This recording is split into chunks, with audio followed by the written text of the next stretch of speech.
Hai, selamat datang kembali di STD Babakan Orchid atau STD Garden. Kali ini saya punya anggrek keren kebanggaan masyarakat Sumatera, khususnya Sumatera Utara, karena anggrek ini mengusung nama sebuah tempat yang sangat terkenal di sana. Yuk kita berkenalan dengan Dendrobium tobaense. Nah, ini dia Dendrobium tobaense yang diambil dari nama sebuah danau, Danau Toba. Danau yang sangat terkenal di Indonesia. Nah, anggrek ini tumbuhnya di daerah dataran tinggi 750 meter di atas permukaan laut sampai 1500 meter di atas permukaan laut.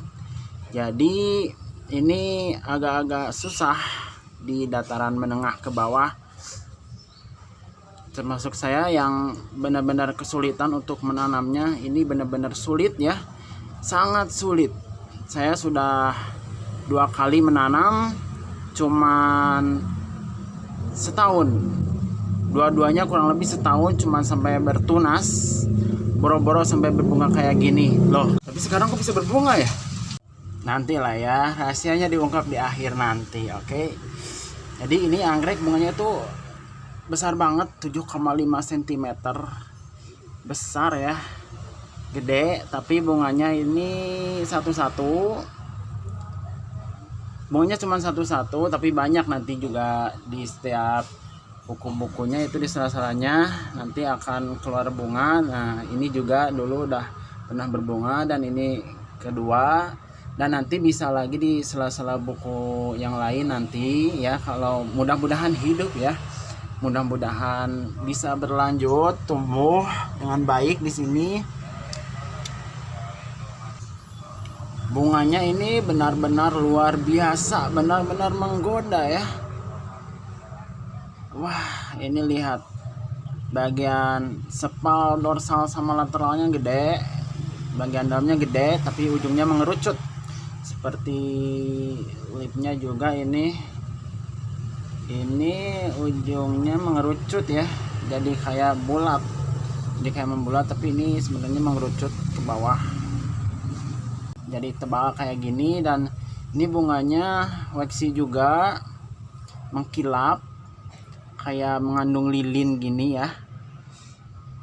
Ini seluruh bunganya, ini seluruh bagian sepal petanya tuh kayak mengandung lilin. Bagian lipnya keren banget nih, warnanya merah cerah begini ya, merona. Wah, luar biasa ya. Jadi ini antara merah dan oranye tua. Terus bagian setengah lipnya itu berwarna oranye ke kuning gradasi dan hijau pucat. Ini hijau pucat, bukan putih. Dan coba lihat dicorak di sepal petanya, aduh itu kelihatannya lucu banget ya, jaring-jaringnya mantap. Dan ini mantap banget ya, benar-benar luar biasa. Ini benar-benar menggoda bunganya, masya Allah ya, keren. Tanamannya yang kecil tapi bunganya besar itu, wah benar-benar luar biasa. Dan untuk menanamnya benar-benar butuh nyali besar. Rata-rata orang itu menanam gagal, kebanyakan teman saya gagal termasuk saya. Tapi ada juga beberapa yang ternyata bisa menumbuhkannya di daerah panas sekalipun, seperti di Depok dan di Bandung juga dulu ada ya. Dan soalnya saya tidak nanya rahasianya ke mereka gimana, dan kemungkinan juga mereka tidak akan mengungkap rahasianya. Cuman saya akan mencoba mengotak-atik dengan metode baru. Mudah-mudahan berhasil. Kalau berhasil nanti saya bikinkan lagi videonya, rahasia menanam anggrek Dendrobium tobaense di dataran rendah, gitu ceritanya mungkin ya. Padahal di sini di Bandung bukan dataran rendah ya, menengah. Cuman Bandung sekarang panas. Bandung sekarang panas, berbeda dengan Bandung tahun 90-an. Zaman saya masih kecil dulu, masih sejuk. cuman sekarang jadi panas, entah kenapa, mungkin karena udah banyak yang berubah ya, dari kebun, dari sawah sekarang jadi perumahan, jadi rumah-rumah. Danau juga sudah nggak ada. Dulu kan ada situ Aksan ya, itu danau di tengah kota. Tahun berapa itu, entah tahun 70-an atau tahun berapa, itu berubah jadi perumahan, sekarang kena diuruk. Sayang banget, padahal sekarang aduh tempat wisata kayak gitu, apalagi tengah kota ya. Kalau masih eksis situ Aksan mantap. Dan juga itu kayaknya situ Aksan itu pelimpahan dari air hujan, atau iya pelimpahan air hujan kayak gitu, jadi dia penopang banjir ya, apa ya, jadi pelimpahan banjir mungkin dulunya, tapi diuruk oleh bupati zaman dulu ya, gubernur zaman dahulu mungkin, jadinya ya sekarang kayak gitu. Bandung banjirnya kadang suka besar. Oke, baik, sudah oke. Jadi dendrobium dari section Formosa itu rata-ratanya itu susah dirawat di dataran menengah ke bawah, karena memang ini biasanya spesialis dataran tinggi ya untuk section Formosa, seperti dendrobium tobaense, ayubi, lowi, dendrobium formosanum, dan lain-lain dari section Formosa. Jadi ciri-ciri dari section Formosa itu dari bagian tanamannya itu tanamannya mirip-mirip ya. Cuman ini salah satu yang ukurannya sedang, dari ada yang tinggi juga beberapa senti ya, kemarin mungkin sampai 20 sentian ada yang saya lihat ya, mungkin 30 senti juga ada. Nggak kecil-kecil amat, jadi ini masuk anggrek sedang. Nah, di bagian ininya, di bagian bulbnya atau batangnya mungkin ya orang-orang sebut itu kayak agak-agak berbulu gitu, hitam kayak jelaga, itu adalah bulu-bulu halus. Di bagian daunnya juga ada bulu-bulu halus, bagian depan belakang ada bulu-bulu halusnya, entah apa fungsinya dari section ini. Cuman ini adalah salah satu ciri dari section ini, jadi ada bulu-bulu halusnya di bagian tanamannya. Sedangkan ini di bagian bunganya tidak ada bulu apapun, bulunya nggak ada ya kalau di bunga. Jadi bunganya ini halus, mengkilap seperti berlilin.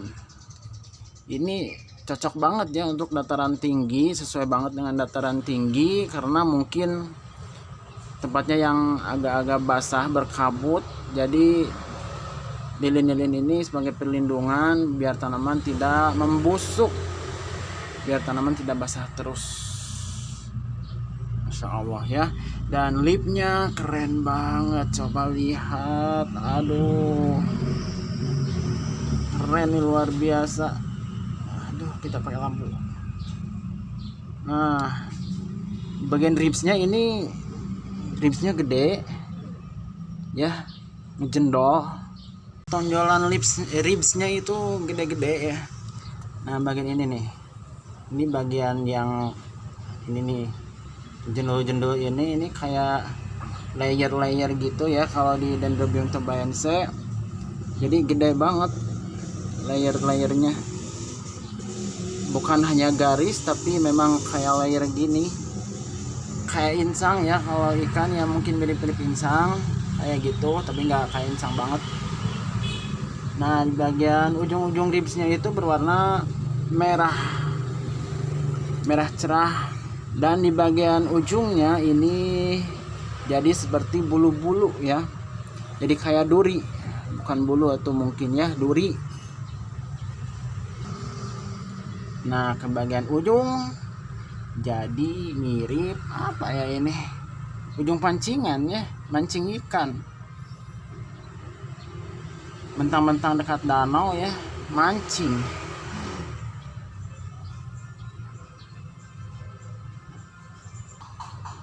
Nah, untuk penanamannya ini hanya ditempel di pakis dengan sedikit lumut. Di dalamnya kasih lumut dulu, terus akarnya di bagian luar sebagian biar bernapas ceritanya, dan diikat dengan benang seperti layang-layang. Nah, ini saya dapat yang ukurannya agak kecil tapi berbunga. Sedikit ketawa nih. Nah, teman-teman, asal kalian ketahui ya, saya sudah 3 kali menanam anggrek ini. Dulu sekali tahun sebelum 2014, tahun 2010-an mungkin ya, 2010 lebih. Saya punya itu dapat dari Sumatera Utara ya, kalau nggak salah itu. Saya dikasih nggak beli dulu. Kalau dulu sih lebih tren barter daripada beli. Saya barter sama kolektor. Kalau sekarang kebanyakan beli. Nah, dulu dapat 2 kali ya dari 2 orang yang berbeda. Yang pertama itu kurang lebih setahun sampai bertunas tinggi, kemudian tiba-tiba mati. Dan satu lagi ceritanya sama, bertunas dan tiba-tiba mati juga. Dan kenapa sekarang merawat tapi punya bunganya sampai berbunga? Jadi rahasianya ini saya beli yang sudah berbunga. Ini benar-benar membuat saya penasaran itu bunganya kayak gimana. Dan ternyata bunganya tuh gede banget ya. Gede banget, beda banget dengan discolor yang saya kira discolor itu bunganya besar. Ternyata setelah saya lihat sendiri, ternyata discolor kecil. Ternyata bunganya kecil tapi kriwilnya bagus banget ya discolor. Nah, jadi itu ya rahasianya. Kalau kalian pengen tanaman ini cepat berbunga, beli yang sudah berbunga. Soalnya saya nggak yakin untuk merawatnya dengan, bukan nggak yakin ya, tapi nggak yakin untuk merawatnya dengan baik. Cuman saya akan berusaha untuk merawatnya dengan lebih baik, berbeda metode dengan dulu. Kalau dulu tempatnya dataran menengah ke atas, dingin, dan saya menanamnya ada yang pakai moss ditempel di pohon, dan satu lagi di pot pakai media pakis dan sedikit dibalut moss. Mungkin ketika kemarau dia itu masih nggak tahan meskipun dibalut moss dan meskipun dia disiram 2 kali sehari. Nah, sekarang saya akan mencoba metode lain. Nanti saya akan ungkap metodenya kalau misalnya berhasil. Nah, kalau tidak berhasil saya nggak ungkap lagi, kecewa saya. Dan saya sangat-sangat berharap untuk metode ketiga ini berhasil. Jadi benar-benar tobat sambal ya, bikin tobat tapi tobatnya tobat sambal yang kapok, tapi lagi dan lagi kayak makan sambal ya, kapok nggak makan sambal lagi. Ternyata ketika ada sambalnya habis dimakan, tagihan. Tapi ternyata ketika ada kesempatan tetap aja nanam. Begitulah tobat sambal ya. Dan memang anggrek ini benar-benar bikin penasaran. Oke, nah buat kalian yang mau nanam, mungkin kalian bisa coba dulu cari yang udah rawatan. Kalau mau beli, coba cari yang udah rawatan atau dari penjual yang kompeten ya, penjual yang terpercaya.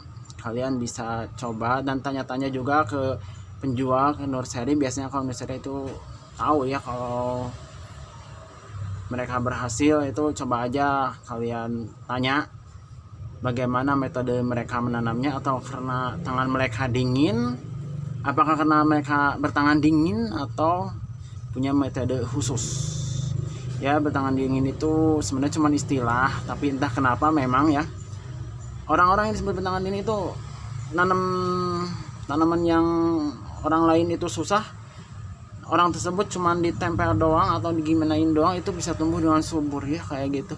Kita susah payah, orang lain cuman nempel doang, cuman nyiram-nyiram doang bisa subur. Itu contohnya salah satu orang yang bertangan dingin. Oke teman-teman, sekian aja tentang Dendrobium tobaense, anggrek kebanggaan masyarakat Sumatera. Anggrek raksasa, bukan raksasa ya, anggreknya yang gede ya, anggreknya bunganya ini besar ya, benar-benar anggrek yang pantas ya untuk jadi kebanggaan. Benar-benar luar biasa, keren banget. Oke, sekian aja.